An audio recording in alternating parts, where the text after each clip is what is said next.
Welcome to Carter's Retro Reviews. Today we're going to be reviewing Gunbird for the Sega Saturn. Now, I wanted to say thank you to Ian Mosley who donated this game to me. Without you, I wouldn't own this game, so thank you a million times over, thank you. I'm sorry this is not really a funny intro, but I do have a little ditty for you. It goes a bit like this.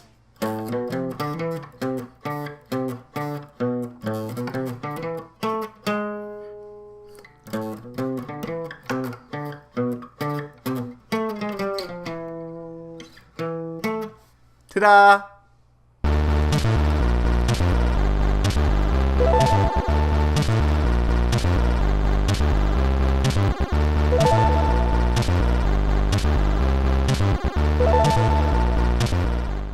Gunbird is a shoot-'em-up that was released initially in the arcades in 1994 and then on the PlayStation 1 and Saturn the following year, with the Saturn version being released only in Japan.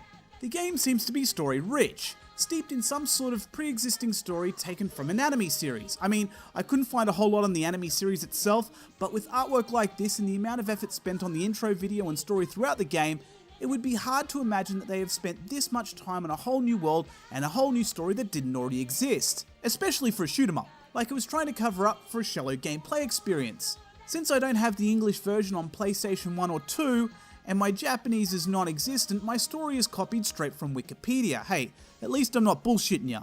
The protagonists are trying to collect pieces of a magic mirror to make a wish. You have 5 characters to select from, and depending on which character will depend on what happens. For instance, Valnus is one of the playable characters who is a robot and wishes to be human.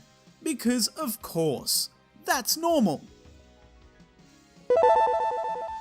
I found in-game presentation to be actually pretty average. Score, bombs, and gameplay. They give you what's absolutely necessary and nothing further to fancy it up without seeming busy. Menu presentation is nice, option screen looks okay, but the real outstanding portion was the intro video. It was a quality video and story throughout, which also presented itself in a way that made me smile and nod like I was excited to be here and knew what was going on.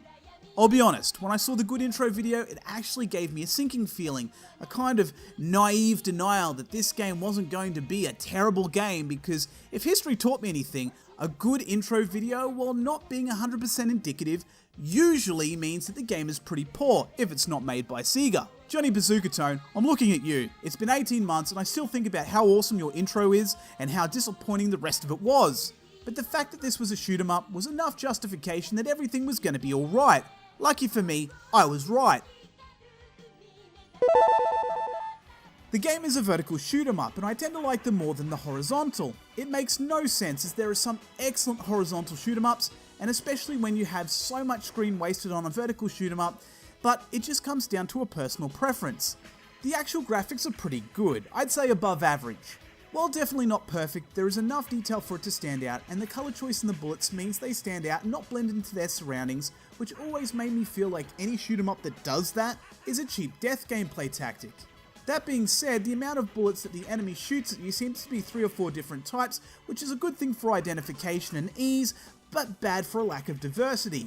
The animation is good, no blur, and a good sense of speed.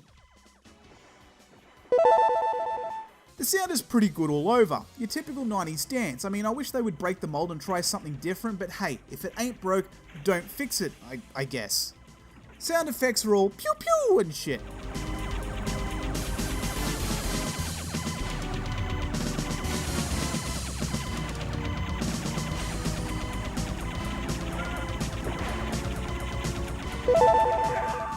There is only one facet of the gameplay that I found a little interesting, and that is while you're moving constantly forward, you can kind of move around in the space. When you move towards the top of the screen, it moves faster, or conversely, moving back gives you more room to dodge the shot and move forward slower. The different types of enemy look nice, and there's plenty of different enemies to keep the gameplay interesting. The controls handle pretty well, but all of the characters handle pretty much the same.